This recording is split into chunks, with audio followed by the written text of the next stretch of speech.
Good morning students. Today I'll explain electric conductors and insulator of chapter 12.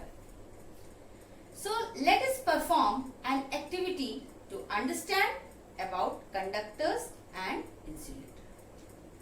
Conductors और insulators को समझने से पहले हम लोग एक एक्टिविटी समझ लेंगे जिससे आपको अच्छी तरीके से ये टॉपिक क्लियर हो जाएगा। तो आपकी बुक में एक्टिविटी 4 दी हुई है, पेज नंबर 108 में। To test whether a material conducts electricity और नॉट, ये आपकी एक्टिविटी का एम है। ठीक है, अब हम लोग इसमें देखेंगे इस एक्टिविटी के थ्रू कि मटेरियल इलेक्ट्रिसिटी को कंडक्ट करता है या नहीं करता है। तो इनके लिए जो मटेरियल रिक्वायर्ड होगा वो कुछ इस तरीके से है। An electric cell, a torch, ये दिख रहा है आपको, ये इलेक्ट्रिक सेल है। Torch bulb fitted in a holder, holder के साथ फिट किया हुआ एक टॉर्च बल्ब, एक cell. Some connecting wires, eraser, paper clip of steel. ठीक है, तो कुछ हम लोग को जो मटेरियल चाहिए होगा इस एक्टिविटी के लिए वो क्या है? एक टॉर्च बल्ब जिसमें होल्डर लगा होगा, स्टील क्लिप, जो पेपर क्लिप होती है वो स्टील की होती है, वो एक सेल और इरेजर। ठीक है, नाउ मेक अ सर्किट। अब हम लोग एक सर्किट बनाएंगे जो कि कुछ इस तरीके से होगा। एक बल्ब जो कि होल्डर लगा हुआ है, राइट, और ये सेल से कनेक्टेड है। ठीक है, और यहाँ पे हम लोग इसके स्पेस छोड़ देंगे। ठीक है, यहाँ पे आप लोग देख रहे हैं ये वायर को कनेक्ट नहीं किया है, यहाँ पे ऐसे ही छोड़ दिया है। तो एक हम लोग इस तरीके का सर्किट बना लेंगे जहाँ पे बल्ब है, सेल है और ये कनेक्टिंग वायर्स है, राइट।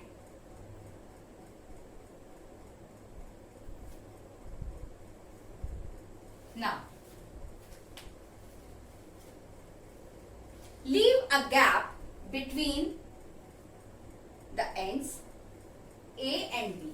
इन ends को हम लोग A और B नाम दे देते हैं, A and B। ये स्पेस हम लोगों ने छोड़ दिया और इन एंड्स को हम लोगों ने क्या नाम दे दिया? A and B, right. Connect a paper clip made of steel between the free end A and B of the connecting wires। अब हम लोग क्या करेंगे, इस जो सर्किट हम लोगों ने बनाया है इसमें क्या करेंगे, जो गैप छोड़ा है उसमें पेपर क्लिप जो स्टील की है उसको लगाएंगे। ठीक है, now the paper clip made of steel allows the electric current to pass through it and current flows in the circuit। तो आप लोग देख रहे हैं जैसे ही स्टील क्लिप लगाई गई है, ये A पॉइंट और B पॉइंट के बीच में जो स्पेस हम लोगों ने छोड़ा था उसमें जब स्टील क्लिप हम लोगों ने लगाई है तो ये देखा आपने कि करंट फ्लो हो रहा है और जो बल्ब है वो ग्लो कर रहा है, right. Now in B diagram, अब बी डायग्राम में हम लोगों ने क्या किया, इरेजर, इरेजर को जो कि आप लोग यूज करते हैं ना, उसी इरेजर को हम लोगों ने इस गैप में फिट कर दिया। इसमें भी हम लोग पॉइंट डाल देते हैं ए एंड बी। अब जब इरेजर को फिट किया तो हम लोग देख रहे हैं कि कोई करंट फ्लो नहीं हो रहा है and the bulb does not glow, right? So the conclusion of this activity is the paper clip made of steel allows the electric current to pass through it and current flows in the circuit. जैसा कि आप लोग देख रहे हैं, the eraser does not allow the electric current to pass through it and thus current does not flow in the circuit. और eraser क्या कर रही है? अलाउ नहीं कर रही है, करंट को पास कर नहीं वो कर पा रही है, so bulb does not glow.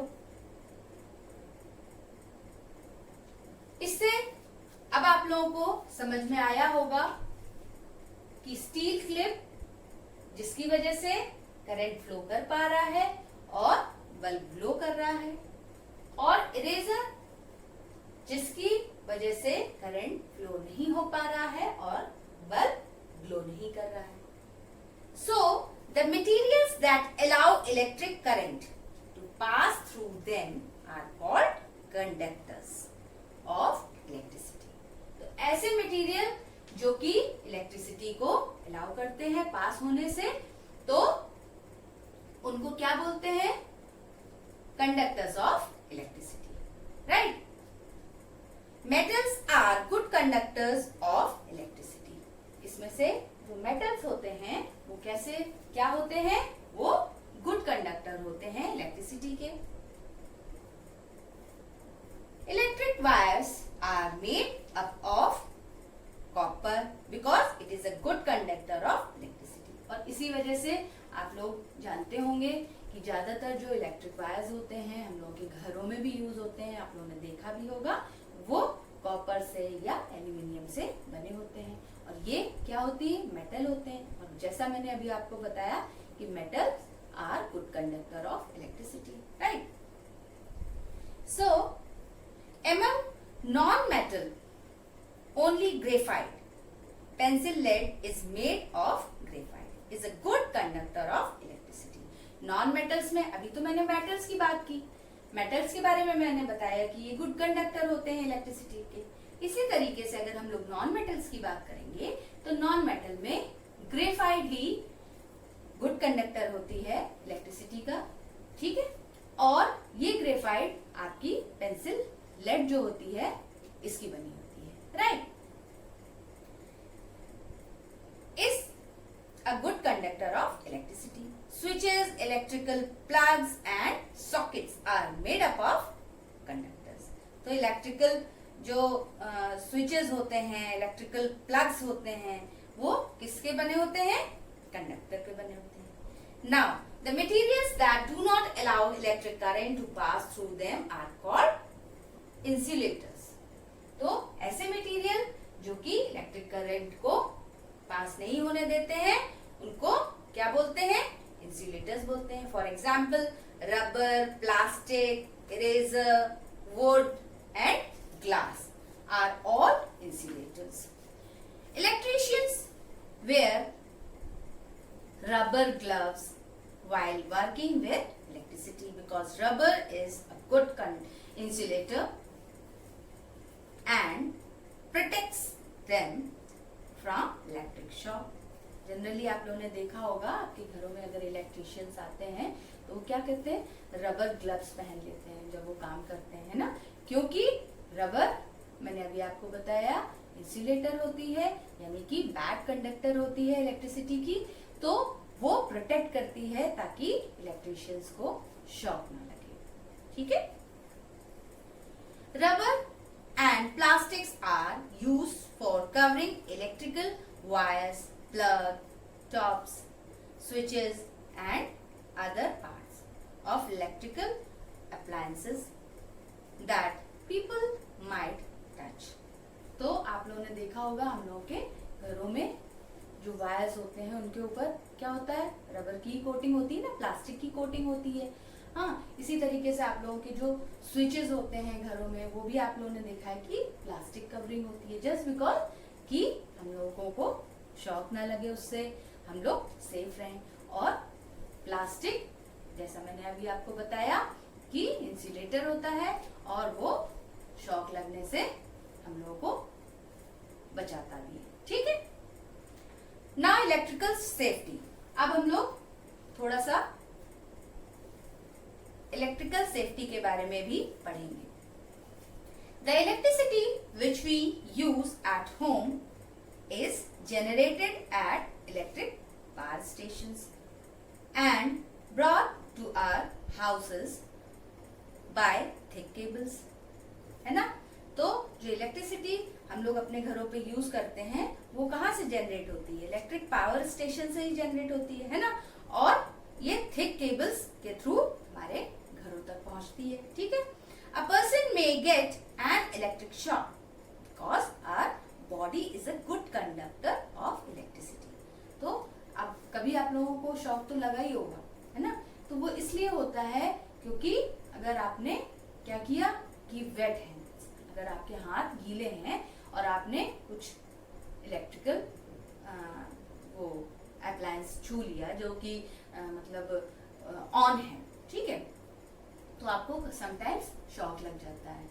उसके पीछे रीजन ये होता है कि आपके हाथ में भी गीले हो सकते हैं या आपने स्लीपर्स नहीं पहने हैं, क्योंकि हम लोगों की बॉडी जो होती है वो गुड कंडक्टर होती है इलेक्ट्रिसिटी की। ठीक है, तो इस वजह से तभी बोला जाता है कि हम लोग गीले हाथों से स्विचेस ना छुएं। ठीक है, या बेयरफुट यानी कि विदाउट स्लीपर्स हम लोग कोई भी इलेक्ट्रिसिटी का जो काम होता है वो ना करें या कोई भी अप्लायंस ऑन ऑफ ना करें, right. So we should protect ourselves from electric shocks. Some preventive measures to avoid electric shocks are as follows. कुछ ऐसे प्रिवेंटिव मेजर्स हैं जो कि हम लोग को फॉलो करना चाहिए ताकि हम लोग को शॉक ना लगे, right. Replace the fuse bulb only when it is switched off and cool. हम लोगों को जो फ्यूज बल्ब होता है उसको तभी रिप्लेस करना चाहिए जब वो ठंडा हो चुका हो, यानी कि बल्ब जब जलता है ना, तो क्या होता है, बल्ब जब ग्लो करता है तो वो बहुत हॉट हो जाता है, राइट। तो हम लोगों को तभी रिप्लेस करना चाहिए जब वो ठंडा हो चुका हो और स्विच ऑफ हो। Never touch electrical switches or gadgets when your body is wet. जैसा अभी मैंने बताया कि हम लोगों को कभी भी गैजेट्स या इलेक्ट्रिकल स्विचेस छूने नहीं चाहिए जब हमारे हैंड्स वेट हो या हमारी बॉडी वेट हो। Don't try to repair or install electrical wiring or appliances. और जो रिपेयर हम लोगों को करने की कोशिश नहीं करनी चाहिए इलेक्ट्रिकल अप्लायंसेस को। कोशिश ये करना चाहिए कि हम लोगों को बड़ों को बोलना चाहिए या इलेक्ट्रिशियंस को बुलाना चाहिए, राइट। अपने आप आपको कुछ नहीं करने की जरूरत है। Do not touch electric poles and transformer on the road. आप लोग जब भी रास्ते में जाएं तो कोई भी इलेक्ट्रिक पोल ना छुएं, कोई भी ट्रांसफार्मर के पास आप लोग ना जाएं या उसको टच ना करें। Do not touch a hanging wire on the road. Roads पे बहुत सारे हैंगिंग वायर्स भी होते हैं समटाइम्स, तो उनको छूने की आपको जरूरत नहीं है। Never fly kites near overhead power lines. तो पावर लाइन्स जहाँ पे हो वहां पे जो बच्चे पतंग उड़ाते हैं वो ना उड़ाएं। And the last one is never join the electric wires with bare hands. और बेयर हैंड से हम लोगों को इलेक्ट्रिक वायर्स नहीं जोड़ने चाहिए, ठीक है।